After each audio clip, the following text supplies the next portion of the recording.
एक मजबूत लोकतांत्रिक देश के लिए आवश्यक होता है कि वहाँ की चुनाव व्यवस्था मजबूत हो, इलेक्शन कमीशन चुस्त दुरुस्त हो और वहाँ पे उस कंस्टिट्यूंसी के जो भी मृत व्यक्ति हैं उनकी सूची से बाहर किया जाए, नए को जोड़ा जाए और जो लोग मकान बेच करके पलायन कर गए हैं उनका नाम लिस्ट से काट दिया जाए ताकि सही और निष्पक्ष चुनाव हो।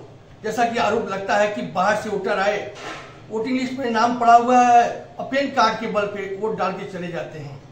इससे चुनाव प्रभावित होता है, निष्पक्ष चुनाव नहीं होता है।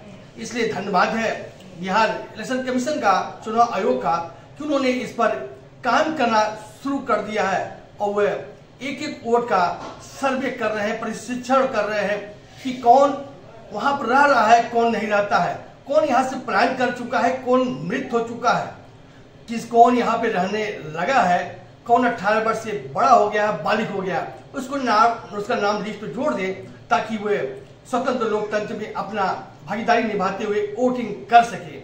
लेकिन विपक्ष केवल विरोध के नाम पे विरोध करना चाहता है और इस पर उंगलियां उठा रहा है। चुनाव आयोग के साथ साथ केंद्र सरकार भी उंगली उठा रहा है कि ये ऐसा नहीं होना चाहिए। क्यों नहीं होना चाहिए? 2003 में भी इलेक्शन कमीशन ने ऐसा किया है, तो 2025 में क्यों नहीं होगा? निष्पक्ष चुनाव क्यों नहीं होगा? बाहरी वोटर केवल वोट डालकर के चले जाए, ऐसा कैसे संभव होगा? स्वतंत्र देश में, स्वतंत्र लोकतांत्रिक देश में निष्पक्ष चुनाव होना जरूरी है। अब मैं विपक्ष से पूछना चाहता हूं, जो बार बार खूब हल्ला कर रहे हैं, बवाल मचाना चाहते हैं कि जिस बार राजीव गांधी का देहांत हुआ था उसमें इलेक्शन क्यों टल गया था?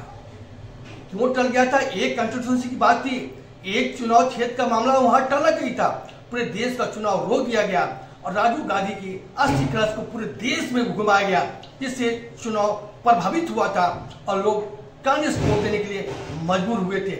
इसलिए मैं कहना चाहूंगा कि विरोध के नाम पे विरोध मत करिए। It is duty and responsibility to election commission to held fair election. I asked to the opposition not oppose only for protest. Thanks.